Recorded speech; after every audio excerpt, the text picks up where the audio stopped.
Assalamualaikum warahmatullahi wabarakatuh. Alhamdulillahirabbil alamin, wassalatu wassalamu ala asyrafil anbiya'i wal mursalin sayyidina wa maulana Muhammadi wa ala alihi wa sahbihi ajma'in, amma ba'.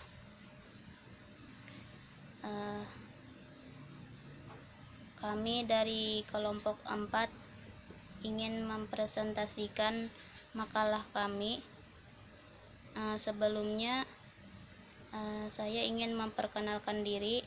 Nama saya Saibatul Aslamiyah, dan teman saya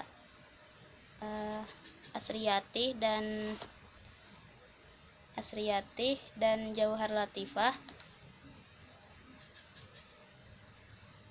Baiklah,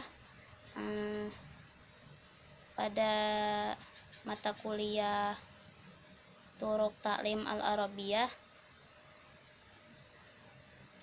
makalah kami berjudul Thariqatul Qiraah. Baiklah, yang pertama, masalah latar belakang. Munculnya metode membaca ini sesungguhnya merupakan reaksi atas metode langsung yang hanya memprioritaskan keterampilan berbicara dan mengabaikan 3 keterampilan lainnya, yaitu mendengar, membaca, dan menulis. Atas dasar inilah, maka para pendidik dan pakar bahasa termotivasi untuk mencetuskan sebuah gagasan metode kontemporer sesuai dengan perkembangan pembelajaran bahasa. Pada waktu itu, berkembang opini bahwa pembelajaran bahasa asing termasuk di dalamnya adalah bahasa Arab dengan target semua keterampilan berbahasa adalah sesuatu yang mustahil. Oleh karena itu, pada tahun 1929, Profesor Coleman mengemukakan sebuah konsep realistis bahwa pembelajaran bahasa yang memfokuskan kepada keterampilan membaca adalah metode membaca. Metode ini diaktualisasikan pada lembaga pendidikan formal dan perguruan tinggi Amerika serta lembaga-lembaga pendidikan lainnya di Eropa. Kendati metode ini populer dengan terminologi metode membaca, bukan berarti keterampilan berbahasa yang lain diabaikan, akan tetapi dalam porsi yang minimal. Metode membaca ini memiliki sebuah asumsi bahwa penguasaan semua keterampilan berbahasa adalah sesuatu yang mustahil, dan agar lebih realistis dengan tujuan pembelajaran bahasa Arab, maka keterampilan membaca hendaknya diprioritaskan, tentunya dengan tanpa mengesampingkan porsi pembelajaran menulis, berbicara, istima, dan menerjemahkan teks. Di sisi lain, bahwa model pembelajaran melalui metode membaca sangat populer di Eropa, Mesir, Timur Tengah adalah model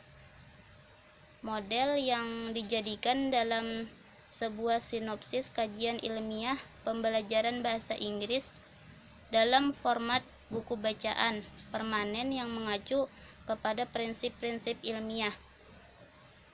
Buku primer yang muncul adalah mengkaji tentang daftar kosakata yang menjelaskan kata-kata populer dan berfrekuensi tinggi digunakan, sedangkan kata-kata yang berfrekuensi rendah disajikan pada level akhir. Berdasarkan konteks ini, maka dapat diklasifikasikan bahwa buku primer pembelajaran bahasa asing adalah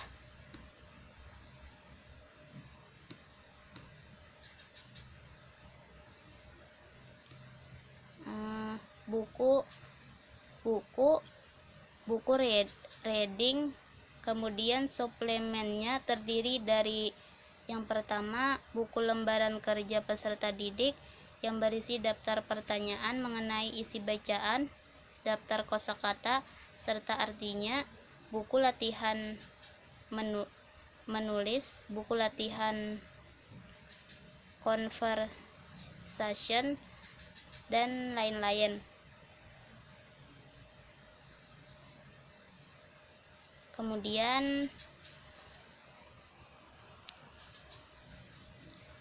Kemudian masuk kepada pengertian pembelajaran keterampilan membaca.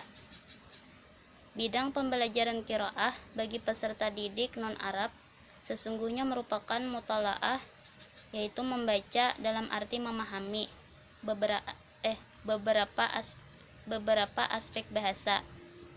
Aspek yang dimaksud meliputi yang pertama, penerapan kaidah-kaidah huruf, yaitu sifat dan makhraj, wasal dan wakaf, panjang dan pendek. Yang kedua, penerapan kaidah sharaf, yaitu tentang sighah, bina, dan wazan. Ketiga, penerapan kaidah nahwu, itu tentang jenis kata dan i'rab. Yang keempat, penerapan kaidah balaghah, terutama kaidah yang menyangkut ma'ani dan bayan. Dan yang terakhir, istinbat ke dalam bahasa ibu.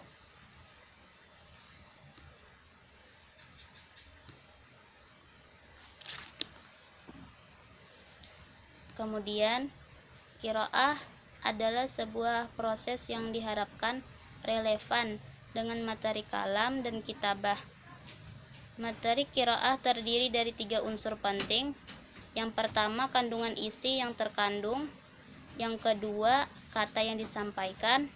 Yang ketiga, lambang yang tertulis. Qiraah adalah memindah atau mengubah lambang huruf menjadi ungkapan lisan. Bila lambang huruf diterjemahkan ke dalam makna, maka disebut dengan membaca dalam hati.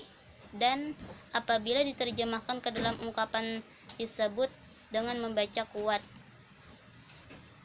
Pada awalnya qiraah dipandang sebagai aktivitas yang sempit, yaitu aktivitas membaca yang melibatkan penglihatan atau mata dan lisan.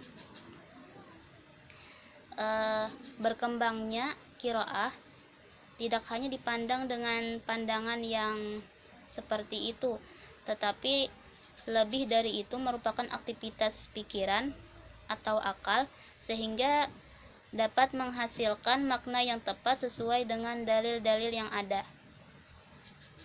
Selanjutnya, pemahaman tentang qiraah berkembang lagi lebih jauh, yaitu tidak hanya merupakan aktivitas mata, lisan, dan pikiran saja, tetapi juga harus melibatkan unsur emosional terhadap teks, sehingga timbul perasaan tertentu terhadapnya, seperti rasa takjub, benci, kuat, atau senang. Lebih jauh lagi, pemahaman qiraah dipandang sebagai proses transformasi nilai yang dibawa oleh penulis ke dalam teks, sehingga pembaca mampu mengambil nilai yang terkandung untuk diterapkan dalam perilaku sehari-hari. Selanjutnya akan disambung oleh teman saya yang bernama Asriyati.